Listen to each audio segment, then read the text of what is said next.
s'intitule Crimes et châtiments en Normandie, de 1498 à 1939. Et c'est une exposition qui raconte l'histoire de la justice et de la police dans la province normande, sous l'Ancien Régime et jusque avant-guerre. Le choix de l'exposition s'est porté sur l'histoire de la criminalité parce qu'on a l'habitude aux archives départementales de recevoir de nombreux scolaires sur un atelier qui s'appelle Histoire de prétoire et qui a beaucoup de succès. Vous allez aussi pouvoir découvrir les châtiments qui sont pratiqués sous l'Ancien Régime, qui nous paraissent assez barbares avec nos yeux actuels, mais qui sont pourtant bien réels, attestés dans de nombreux documents d'archives originaux que tout le monde va pouvoir découvrir avec cette exposition.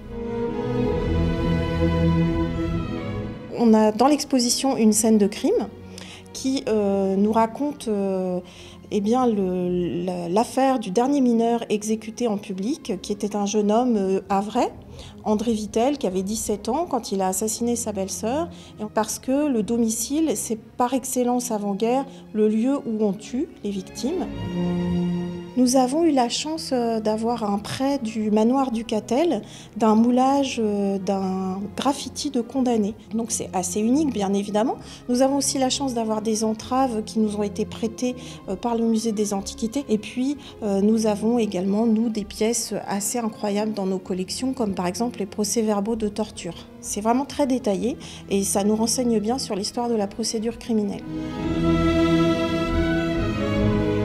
On vient de très très loin, on vient d'une justice qui en fait est assez arbitraire, même si elle se réclame du contraire, c'est très encadré, il y a des lois, il y a des châtiments qui sont redoutables. Bien évidemment, toutes les peines de mort qui sont publiques et qui se veulent mises en scène pour dissuader en fait tout à chacun de commettre un crime.